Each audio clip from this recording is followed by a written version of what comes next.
share with us in a safe place where we can support you, brainstorm on your behalf, and then share everything with you. You get the video of what happens during your big fix, and you get a summary at the end. So you have this as an additional resource to help you be more successful. Without further ado, the Without hot further seat, ado, All right, not Oliver, happening is I'm anywhere. back. back. I'm back. The seat was so hot it burned my sound out, so I Clearly. had to go do some other things.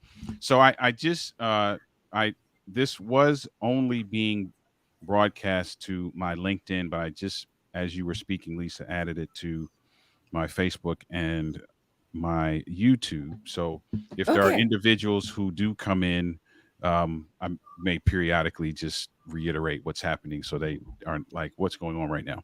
So, all right. So we're looking at my business and one particular aspect of what I do with Denali is men's empowerment. And so, just a little bit of context. I have learned a great deal. And if I don't know if you can see, my T-shirt says 2020 before hindsight. That comes straight out of a book that I wrote for men.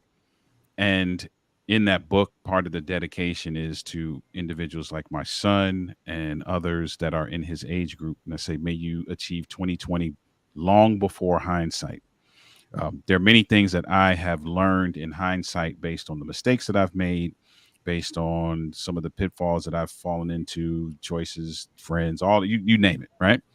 And so out of that came a passion just to see individuals thrive in every area of their life. And so the goal is to provide some level of clarity on the front end, hence the 2020, before they are put themselves in a position that may throw off the trajectory of their life. And so, as such, as came out of that, I wrote a book, and the book is entitled "Overcoming the Man Laws for the Man Who Wants to Be His Best, Despite What He Was Taught." And in that book, I share my journey of self-discovery in some areas that I grappled with: faith, relationships, trust, respect, leadership, mental stamina, authenticity, and altruism.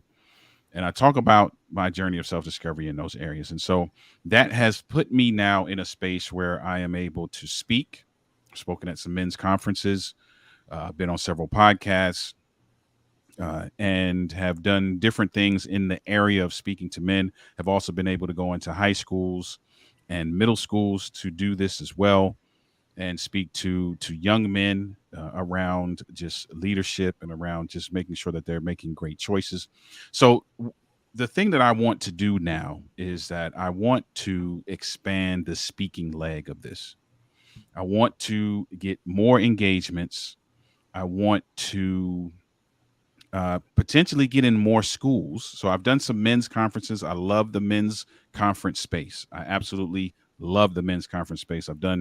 I did a couple men's conferences this year. I did a couple last year, and I enjoy that space. So I want to grow that leg, and just looking at ways to do that organically, because there, full transparency, there isn't a large marketing budget. I'm not 100% versed around cold email campaigns and things of that nature. So from a very organic place, the challenge that I'm faced with now is that a lot of the individuals that are in my social media community are folk that know me and folk that, maybe they pull the trigger on pulling me in, maybe they don't, but it's not as much of a priority because they get a lot of information from me. If you follow my social media, I provide a good amount of value in that way.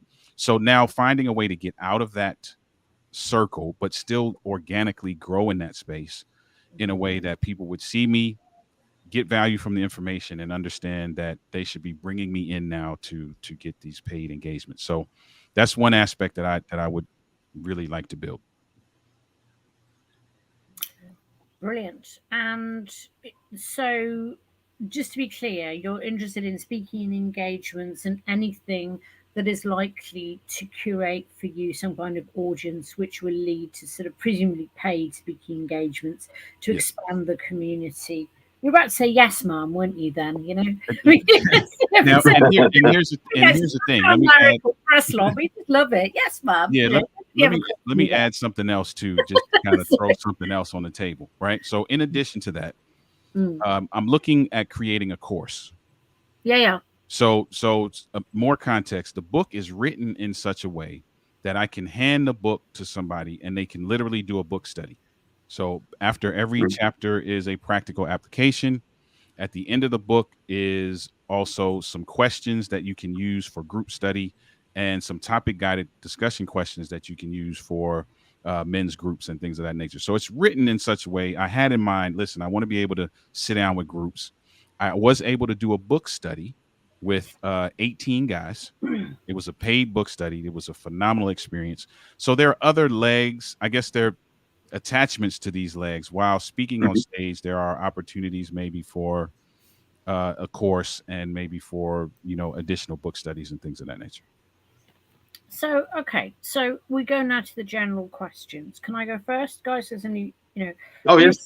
You Go said basically that you did a paid book study for 18 guys. Yeah. Who was the payer of that? Who paid for that? So it was actually a phenomenal blessing. I was organically marketing this and I wasn't really getting folk to bite. I mentioned it to a pastor friend of mine. He loved the idea and he took it and ran with it. He said, "Hey, I'm going to pitch it to my congregation." He incentivized his congregation by saying, "Hey, if you want to be a part of this, the church will sponsor you." So the church actually sponsored all 18 people. So the church cut me a check.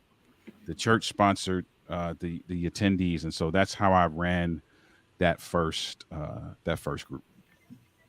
And what happened to repeat performance of that first group?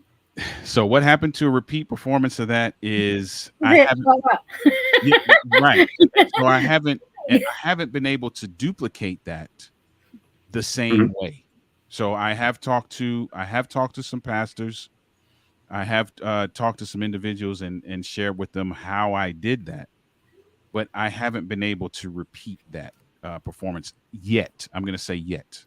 Is that because, sorry to be brusque about this, but is that because I know this guy's your friend, right? And it's brilliant, but presumably the testimonials from all of those people, the 18 people that did it, were good. Well, I didn't get testimonies from all 18, but yes, the ones that I did get were good. They were glowing. Okay, and then the church, did you actually ask the question whether or not of the church whether they would have this as an ongoing thing?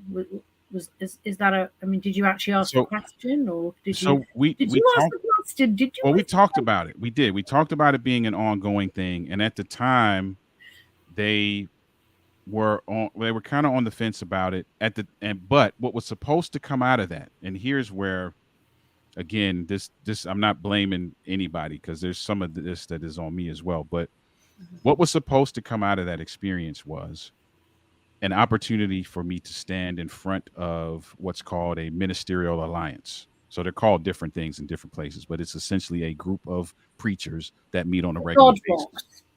Yeah. So the what was supposed to come out of that was an opportunity for me to stand in front of that alliance. That opportunity still has not presented itself for several reasons. One of those being I haven't been as aggressive about making it happen. We've had conversations, and with some people, you say, "Hey, we got to get together. Come on, let's do this," and you don't hear from them. I have not been aggressive enough, to be quite honest, in making that happen. So okay, so you pretty much that's accountability. I like that. Yeah, you pretty much answered that question, and so there is, what we do, guys, now, we tend to, I'm not going to do solutions, but we tend to go around the room and people will have questions, like I've just asked a question there, general questions. We deliberately try not to do solutions at this point because what happens is you could be spending hours on solutions and then somebody else has just got a question which completely changes the solution. Right. And then the whole thing starts again. So we'd be here for 12 hours. So I think that would be just nuts. So we do general question. I've done my question, so everybody else. Okay. Um, Something that came to mind from what I was thinking as whom else you could speak with about this, or what, because what comes to mind, I thought of like community centers. You're If going into there's community solutions. centers in the area Yeah. that you're Lisa, interested in. you're going into solutions. Yeah, I didn't Sorry. mean to. I didn't mean to. How But about question? Have you thought about contacting? going on the fly, going on the fly, going on the fly. Sorry. Right. Let me see. Do I have any questions more than what you've said so far? Let me think. Yeah, we're not gonna do solutions yet. I don't think I have any questions. I think I have I understand exactly what it is that you're trying to do. I can't think any additional questions. All right then. So I'll jump in here. Yeah. One thing which like is not leaving my mind since you have been presenting this here, and that's presumably the study group you engaged was like adult men. Yeah, the youngest was adult men. The youngest I think was 19. Okay. Yeah. So one thing which I would want to highlight here is that, have you been thinking of engaging young audience, like 15 to 19? Yeah, this is probably where they are number one most vulnerable, and number two, they most likely need a role model to look up to. Someone they would listen to, someone they would not have any pre-existing relationship with, like their fathers, because simply they don't want to repeat what their fathers do, or simply there's some sort of a block in the relationship, and actually you can step into the void. And also doing so may present itself as a community building aspect, where the paid work you really seek will come quite some time down the road. But if you ain't gonna do the work now, the opportunity will never materialize. Yeah, that's a good point. And I didn't say earlier. Well, I did say I did had the opportunity to speak at a high school. Mhm. Did do that. I had an Oh, how did opportunity. that go, by the way? That man, it was awesome. It was awesome. Had great reviews. Got a great review from the guidance person there, and that was good. That helped me kind of craft something that I feel like might work for schools. Mhm. After that, I connected with an organization here, local organization that does a lot of community based stuff, and was able to be a speaker for a symposium for middle school and high school African American males. That went well as well. That has uh, that garnered some introductions, and so now Okay. it's just massaging those relationships. There was one school administrator in particular that is looking to put something together for this upcoming school year. So we're talking about that, and with actually two different administrators. So that possibility of doing that is there. Can I just ask a question? So, who is this for? You say young men. So, firstly, at the moment, when you did the young men in a church setting, they were Christian young men, presumably. Well, the church setting weren't all young men, and so to answer your question, and that's a really good question. So, sorry, you When I did say they weren't young men. You did say that at the beginning. Forgive Yeah, me. so it was a wide range. The youngest in that particular group of 18, the youngest was 19. This is going to be crazy when you hear this, but it was a phenomenal group. The youngest was 19. The oldest was in their 70s. Ooh, wow. So it was a wide range of people. Now, that caused me also to do some thinking, because when I wrote the book, Mhm. I did not necessarily have an age group in mind. So like Yeah. even in the dedication was when I wrote the book at the time, my son was 17 when I wrote it. The dedication was to both individuals like my son Mhm. and individuals like me who I feel like I got what I call a late start in life. Like there's some things I didn't recognize until later on in life that I should have probably recognized earlier. Mhm. Question now that I had to ask myself after that group is that wide range in audience, is that sustainable long term? And the only reason I think it might be is because I've been able to speak at men's conferences where Mhm. it's all men. Like the one men's conference, there were no young men. Then there was another men's conference I went to where there were guys that were in high school or in college, along with older guys. So I'm, you know how they say you have to niche down, right? I don't know. I feel like so far I haven't been forced to do that, and so maybe that's Mhm. a question I'm asking you guys. Is that something that I am going to need to do, or can I, work with men in general? I think I'm gonna widen this up, right? So my starting point with all of this would be go to nearest and dearest, which you've done. You've gone to the church.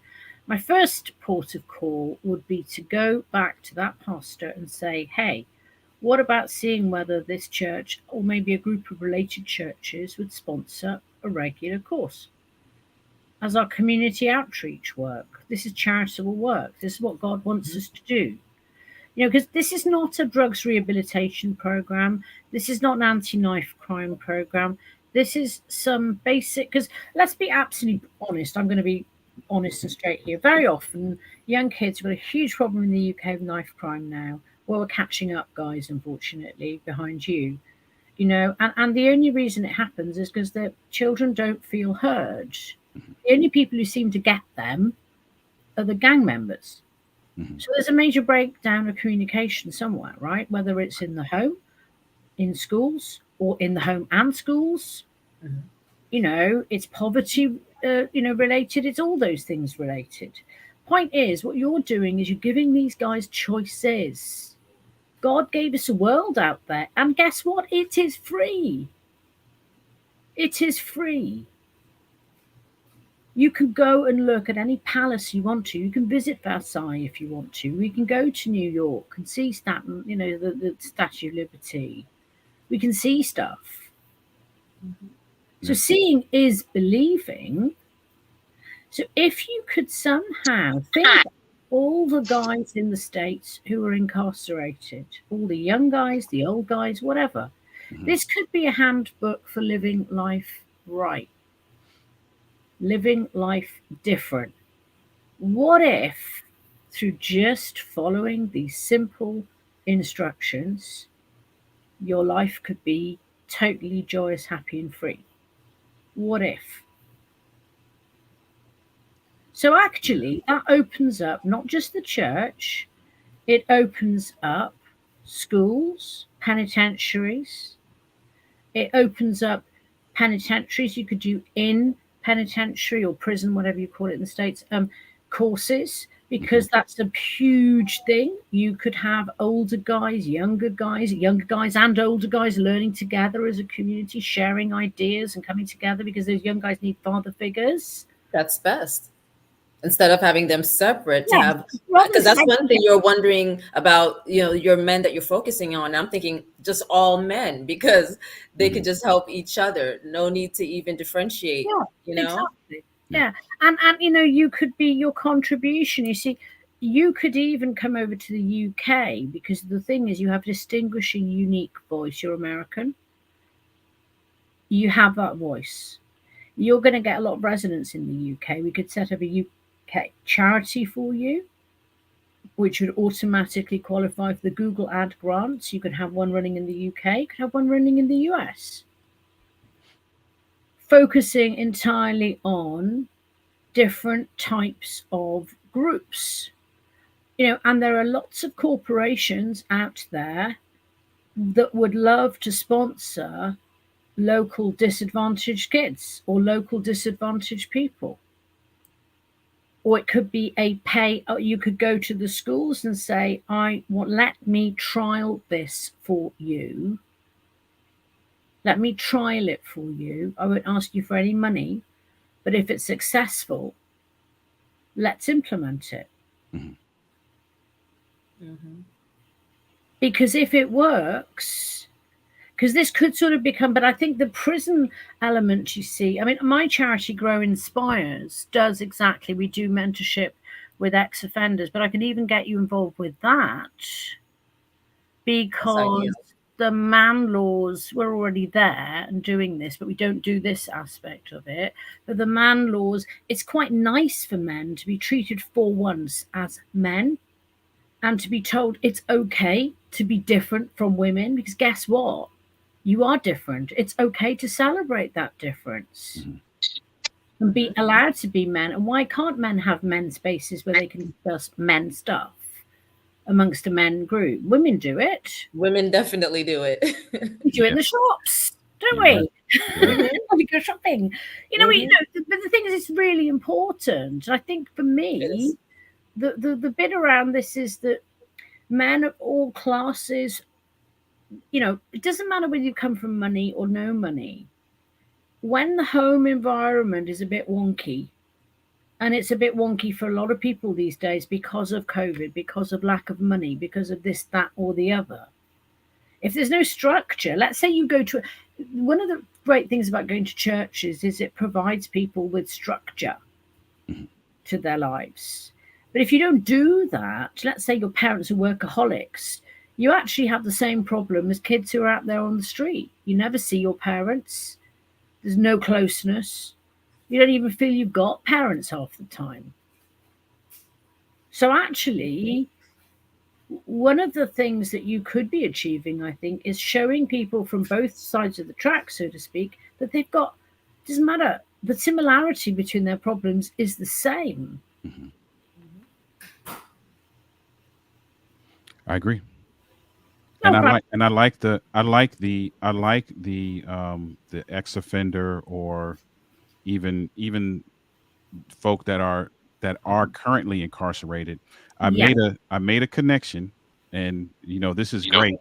Even though this is an inside look into the big fix, this is actually very good for me. I'm just gonna be honest, because do you see guys out there at home? Do you see how good we are? Do you see how good we are? We are good. Yeah, so I made a connection with an individual who runs an organization here in Baltimore that works with ex-offenders and does a wide range of stuff with them, from mental health to, you know, drug rehab, that kind of thing. So I talked with him as well, presented some things with him. They're in the process of, I think, creating another location. And so as that develops, I think there's going to be some opportunity there as well to do. But here's the thing: can you not go to? I mean, look at. I can talk to you about the UK. Okay, so in the UK, you've got young offender institutions. Feltham's a huge one, and it's chaos there. It's a nightmare. It is a nightmare. You know, I can't talk about the states. I don't know, but I know that, you know, maybe if we could have a video link is a possible thing. Having men, I've never come across anybody doing this in the UK, and I've been around the ex-offender space in the UK for the last 5-6 years now. No one's doing this. No one's doing what Grow Inspires is doing either. But of course, no one pays any attention to us because we found the solution for them.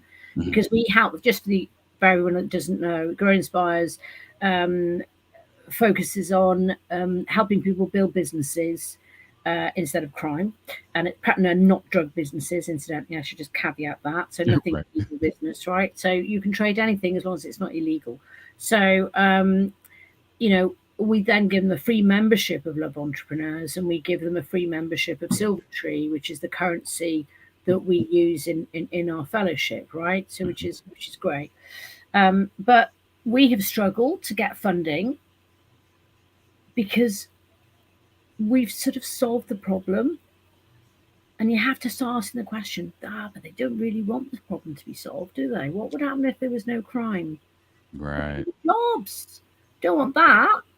So what you need to do, so something a bit more like this Mhm. is much more likely to get their ear because it doesn't conflict with the core work that they're doing, and that makes them look very, very, very good. And in Britain, you can actually contact the prison governors personally.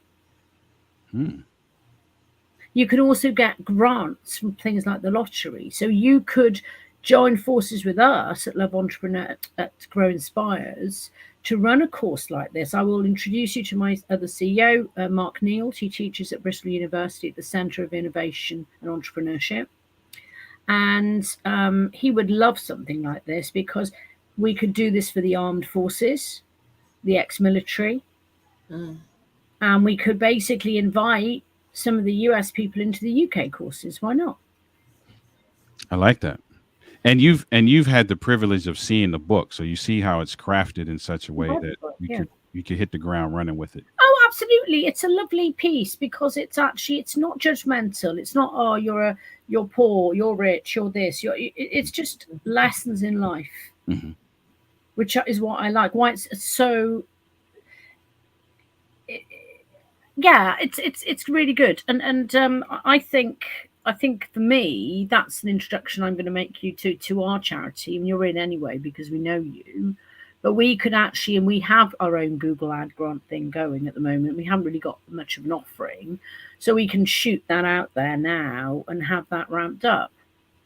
But we could add it to our next funding round. But we could focus on young ex-offenders. That's where the money is. Black crime, knife, black crime in London. That's where a lot of the government money is going. Okay. Now, I don't think personally that I agree entirely with Lisa that if you start to group these people into, oh, you're black, or you're black and you carry a knife, or you're white but you live in somewhere else and but you carry a knife, but you're not going to fix the problem by trying to segment everybody into little groups. No groups. No, you don't need groups. You just need to transmit the message. You carry the message.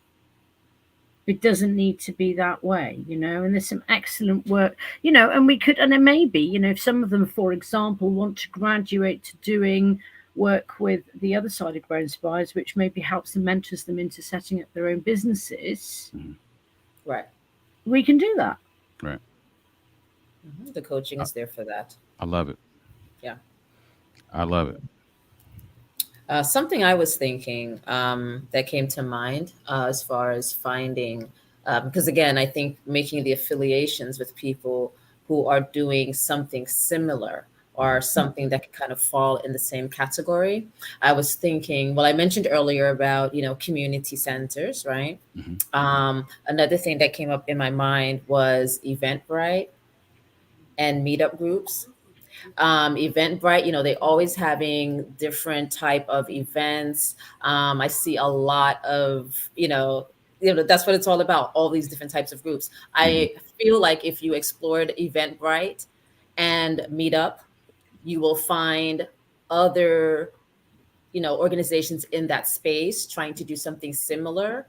And I think that is an opportunity to make a union, or explore it. Just explore it. Can we work together? What are you doing? And just kind of, sometimes you can just watch, just see the listings of the different types of events, the different types of groups that are meeting, and kind of check them out. Are they in line with what you're doing? When is theirs taking place? Where is it going to be? And maybe it's something you can pop up to, or you just reach out, because on an Eventbrite you can reach out straight to the organizer and just get familiar with each other, and from there you never know what could happen. But I've always taken that approach of, we're not, if I know that someone is doing something similar to what I'm doing, Mhm. I guess I'm a little weird. I don't see them as a competitor. Right. You know, I'm the one to go, hi, my name's Lisa. I see you're doing this and so am I, you know, and just kind of, this is how the banter begins, and you begin to exchange information. And I find people are always so willing to talk. You think that they might see you as a competitor, but a lot of them have the same type of, oh, you're doing it, you know, oh, that kind of goes in line with me. Maybe we can do something together. You know, but it kind of gives you a little framework of seeing what other people are doing that are in similar spaces like you that you could possibly adopt. So I would definitely recommend checking out Eventbrite, see what's going on, meetup groups, because there are probably meetup groups that are looking for what you have. Yeah, and that is interesting you would say that too, because I just looked at Meetup the other day and I was like, I got to get immersed in this and start. Yeah, I had a meetup group. I had a meetup group some years ago for Caribbean professionals in the tri-state area. And I'd have meetups. We'd go to, you know, an art gallery, or we'd go to a live jazz, you know, situation, just to kind of break up the monotony of work and things like that, and actually get to know other locals of similar backgrounds and get together and have fun and possibly even do business, you know. So I had one myself. Nice. So, you know, I think that's a great source that can be a resource to you. And, you know, you never know, you can even have a long lasting friendship that comes from it as well. But yeah, that's how collaborations are built. Yeah, good stuff. Yeah. But I think one of the things I would say is I would step back from this and map this out. I would go to the nub of the problem and I would retro reverse this, and I'd go, okay, so who are the people out there that sponsor things to do with, say, ex-offenders or offenders or prison staff? Who are the corporations that give to rehabilitation causes? And I would actually look for them as co-sponsors. I would start with the money. Because, for example, and you know, learn from someone like me, we've got the absolute ecosystem nailed for ex-offenders.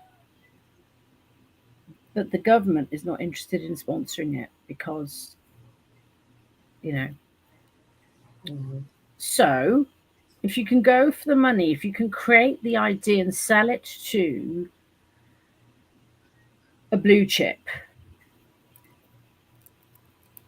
and say, you know, because for them, presumably it would be a tax write-off too, right? Mm-hmm. Oh, is that Crazy David Penny? It's Crazy David. What's up, Crazy David? Hey, David.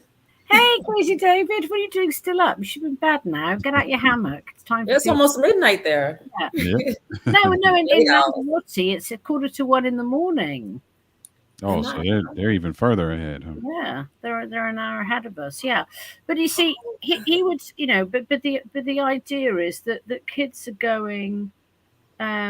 You need to get in with the charities. We need to get some funding around this, and we need to specialize it. I have a consultant that works with us, and I will put this, and I will say, right, you know, let's put some groups around this. Why we're specifically targeting these people. Maybe, Peter, you know Stephen. Yeah. Stephen and Daphne might be a good connection. Mhm. I'm not going to repeat a live, but you guys can see that. I've been blaspheming with an Irish accent. But Stephen would be a good contact. Yeah, Like this. that's for sure. He would have lots of ideas, and actually he would be a really good somebody that he's got a lot of experience in this area, and probably of the lack of the male, you know, you see it a lot, Like role model, yeah. A lot of men are growing up now, they don't have the man role model that, you know, and I don't necessarily mean, you know, big, strong man, you know, wife beater type, you know, I don't mean anything like that. I mean, there is no I'm man. surprised that Larry knows the term wife beater. I just want to interject right there. Go ahead. I'm sorry. Wife beater. You're just so up with things, Larry. I'm just always impressed with you. I know. I used to drink the cider, you know, sort of white lightning, you know. What do we call it? Sort of Stella. Yeah, Stella was a lager. Okay, it is a lager, and we just call it our nickname for it here is wife beater. 'cause Okay. yeah, Mhm. fact. But yeah, he would be good because a lot of guys don't have the role model. My brother, you know, he won't mind me saying this. I mean, it's only really before my father passed away did they really get back together and unite as father and son. He never felt, because my father was always working. At the formative time of creation of that relationship, my father was always working. It wasn't his fault. Right. And similarly, it wasn't my brother's fault. Yeah. It's just that they just never got it together. They didn't have a you there, Oliver, to sort of do the. In a way, it would have been fantastic. When you saw how close they got at the end, it was just amazing. You know, I was persona non grata, obviously, but they could at least unite in their hate of me, right? So that was in a funny way, you know, sort of. You know. But you know, so it's yeah, boys need it because what often happens in this country is that kids from so-called posh families get farmed off to boarding school and straight to university, then straight to the City of London, and they have a major identity crisis in their early 50s. Who am I? What am I? Do I even want to be in this law firm? Why am I a banker? When everyone else thinks I'm a sorry, beep. You know, I mean, all of that sort of stuff, and that stems from childhood and not having had that relationship with their parents. So it's not. So this is actually relevant to many people for so many different reasons. And if it's not too late to save that relationship with your parents, you know, then try. You know. It's good. It's good. Oliver, Mhm. one thing I was thinking, have you ever placed any like classifieds anywhere for your services? Like, Sounds rather personal. It's a bit early in the evening for that kind of request. right, because personals and classifieds are different. Crazy Dave's just woken up. Classifieds for services, Right. not those services. You know what I mean? Right. Professional services. Not the love kind, not the love kind. It's the other kind. That is Have funny. you ever thought of placing classifieds for men's empowerment sort of services anywhere? So no, I haven't actually. That's I have never thought of that actually. That's I'm just I'm thinking, writing like, that you know, down. you have those papers that, you know, come to your house, like, you know, weekly or bi-weekly. I don't want to give any free plugs, but Right, I right. mean, like, there's ones like when I'm looking for a handyman, I'm looking forward to that little paper that comes. I can see, is there somebody that I can use? Is that the handyman? No job too big and no job too small. Yeah, that's Yep. right, Larry. Between a Larry and Crazy David, there's a lot of jokes going on right now. I'm all the time with them. So I was thinking that That's a good because I idea. know a lot of times in those papers, some classifieds are free, like you don't even have to pay for some of those type of ads. So I was just kind of wondering, you know, in your community, some of these papers are, you know, by state and outside of their states. So I was just wondering, and everybody's online as well. So I was just wondering if that was something that you've entertained as far as it is a service. Mhm. And you know, I just thought that maybe because I was thinking of just the papers that I have here, you know, there's one in particular, it's like, you know, it would fall right in line with the theme of this particular paper that I see out here that's centered around mindfulness. There is a publication here and it's centered around that. So when you go to the store to see it, there's a free publication you can take. And it's like mindful entrepreneurs. It's like their own publication. So I was just wondering if, you know, that's something that, you know, you would fit perfectly in such a publication like that geared I would be towards very interested in that. business owners. Yeah, Yeah, I'll give and- you the name. I can't think of the name Can I just offhand. ask But a question? It's about the title, Men's Empowerment Coaching. I'd like to disassemble this very quickly. Just want to go around the room and maybe Crazy David's got a view on this actually. You see, the word empowerment, it's almost it's alienating. It's not alienating. Depends who you're talking to. Mhm. But I guess what you're really talking about here is this is like a guide to how to live well, how to live right. and the mistake and the laws that, the rules that I wish my father told me. I'm not saying that this has happened for you, but I'm just giving an example. It's always like the rules of the game, the rules of life, which I knew I'd known earlier, and which my parents and my father had taught me, which I try to pass on to my kid, my son. It is what it is, the man laws.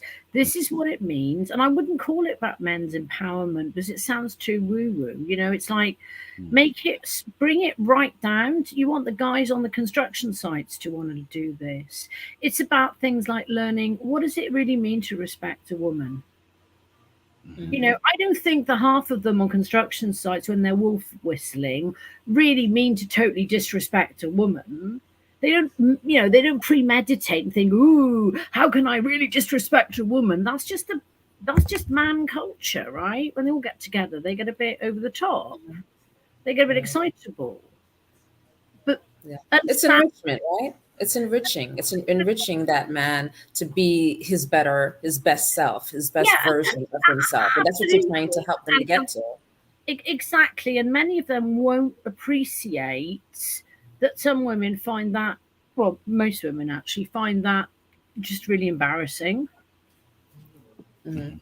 They wouldn't even think of it because they don't teach it in schools. Think of it. If boys could be taught how to behave towards women, and it's not about, revere, it's how to sort of survive healthily in this modern world, because it applies to how to deal with your boss, how to know what boundaries look like, what are legitimate boundaries that I should be able to put in place in order to respect myself. So if my boss is being abusive towards me, I have every right to in fact, I should put my boundary down, but we don't, because we're scared of our bosses because they're going to sack us. Got to pay the mortgage, got to pay the car payment, don't want to endanger your livelihood for just standing up for what you should be able to stand up for. Exactly. Now, the laws move a lot to our side on this, right? But it's things like this, because it's about having self-respect, being able to put your head on that pillow at the end of the night and know, I have lived life right today. I've done everything in my power to live life right. And I think this is broader than you're thinking. It can segment into different areas, can't it? You can have church. I mean, the church is all about preaching Christianity, but there's no point preaching Christianity unless you've got a practical application. What better practical application can there be in terms of men coming together to teach, pass the message of Christianity, if you want to call it that, but actually how to live right? But they could use that as an outreach program for their own church. Think about how popular the church would suddenly be quite a cool place to be going to, because they'd be going, oh, they're in touch. But also schools, private schools, hospitals. I know you probably think that's a weird one. Hospitals. Think of consultants and doctors and how they are totally superior. Well, I'm talking about UK now, right? They live on a different cloud, different planet. Everywhere. Okay, if people, if you think about things like mental health and stuff like that, how does it all happen? It happens a lot because people don't have self-esteem. If they're taught to stand up for themselves and live right, and that might apply in the workspace for men, because they feel disempowered. They've got a really nasty bitch of a boss, and she's female, but they can't say anything because she's female. And if I say something, I'm going to get done for discrimination. Or, I don't know, abuse or some description. So it's really broad. It could be any employment. Men need a space for men to be able to just talk.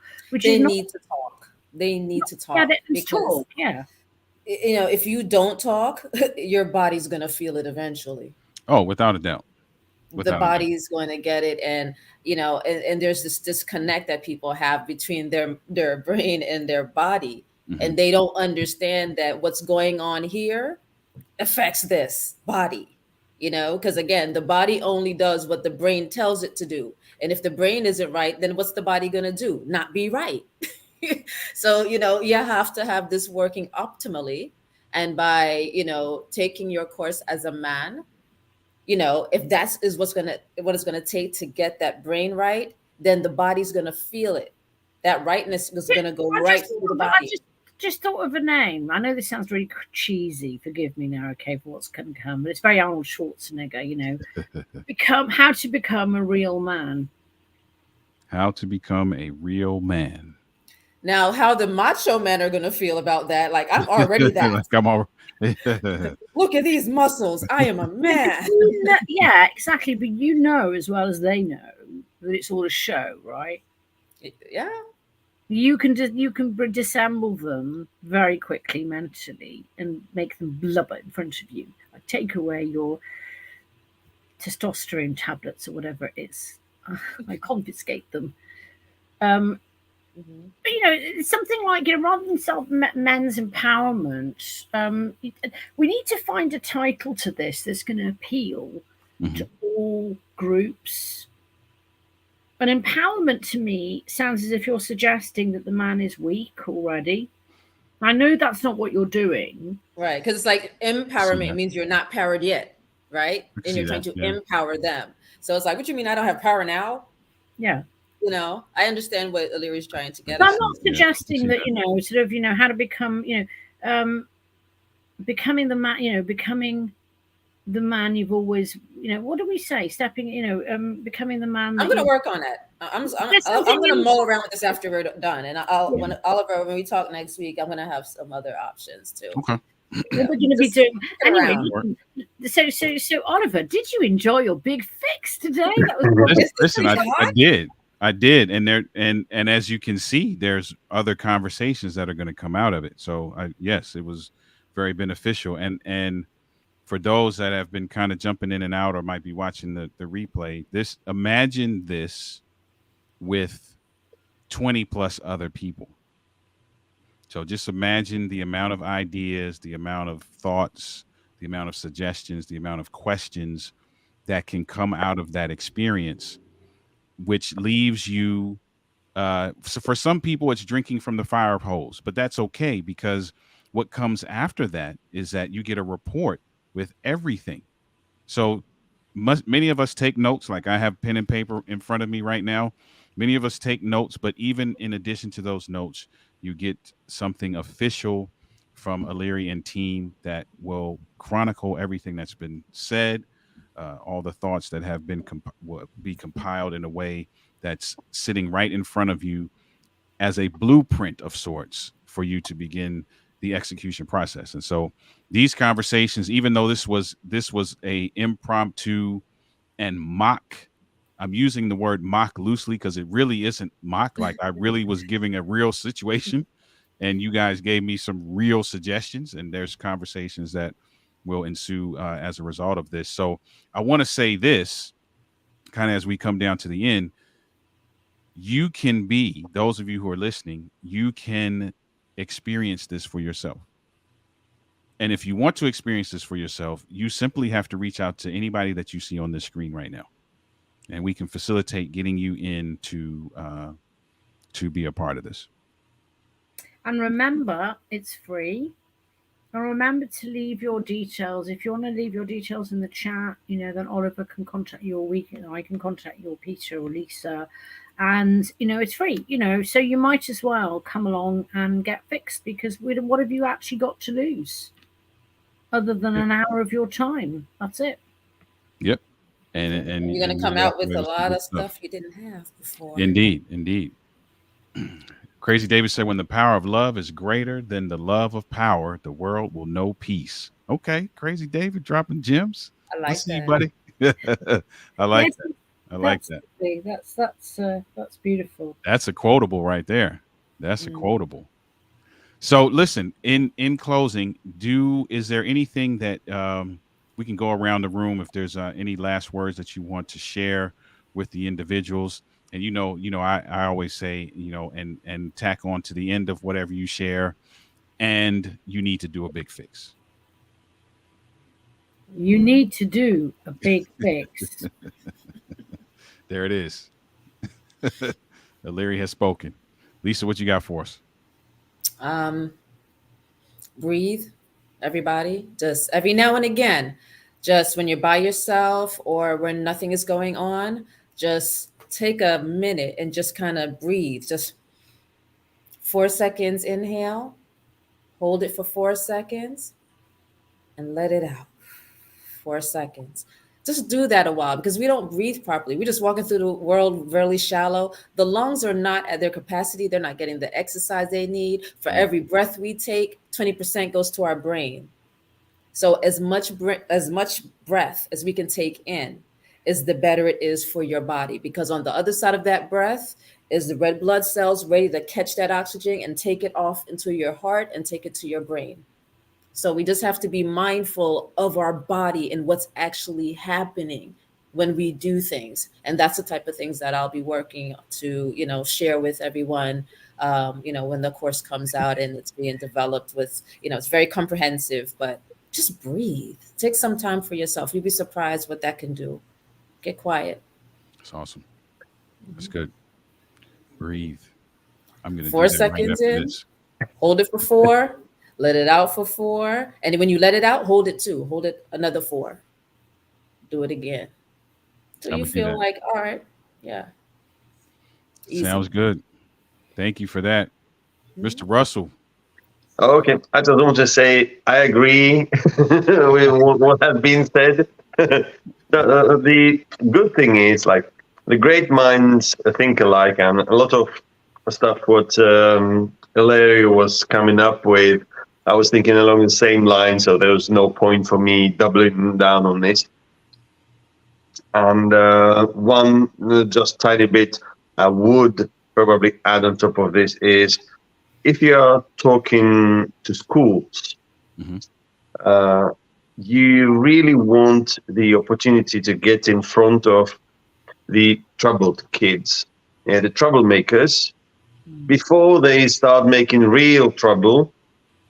And while they kind of still have a handle on the situation, this is where you can significantly help.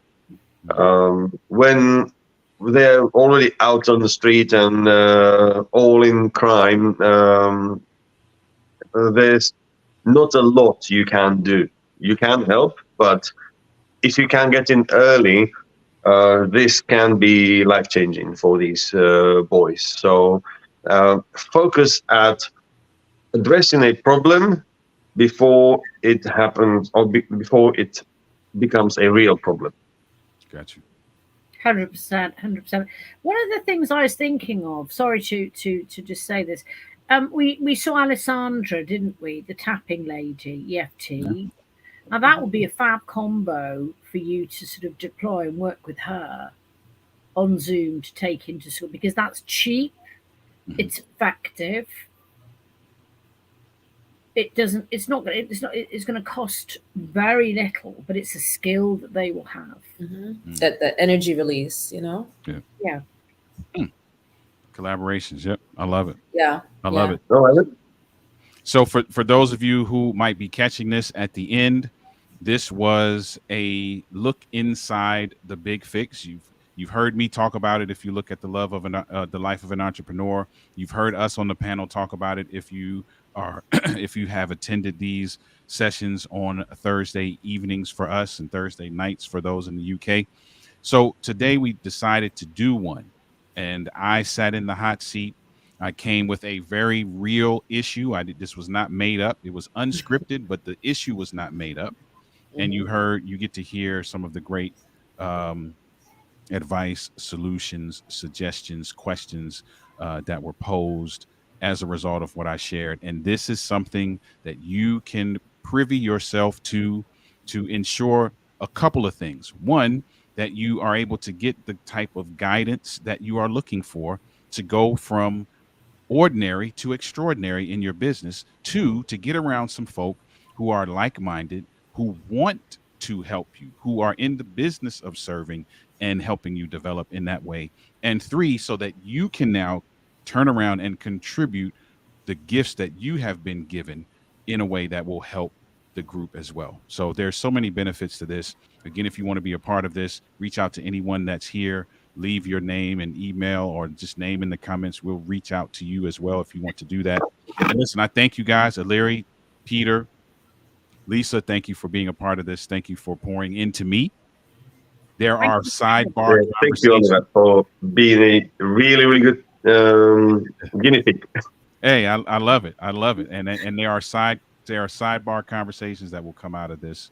Oh, absolutely. For sure. We're not done, really. Yeah, we're not done. We're just getting started. So I'm looking forward to those follow-up conversations as well. Listen, to all of you that are watching, we'll be back here next Thursday with another panel discussion that is sponsored by Love Entrepreneurs. Again, if you don't know what Love Entrepreneurs is, you might be living under a rock at this point, because we've said it a million times, but we're going to go ahead and say it again. Love Entrepreneurs is a business fellowship that is created to help ordinary people build extraordinary businesses. And the big fix is a signature dish. And let me go ahead and get that off the screen, because I see Lisa looking over the top. I'm going to do that every time, I guess. I don't know. Listen, so we're grateful to have you guys. Enjoy the rest of your evening and night, depending on where you are, or morning, whenever you might be watching this. And we will see you all again real soon. Take care, everybody. Bye-bye. Bye.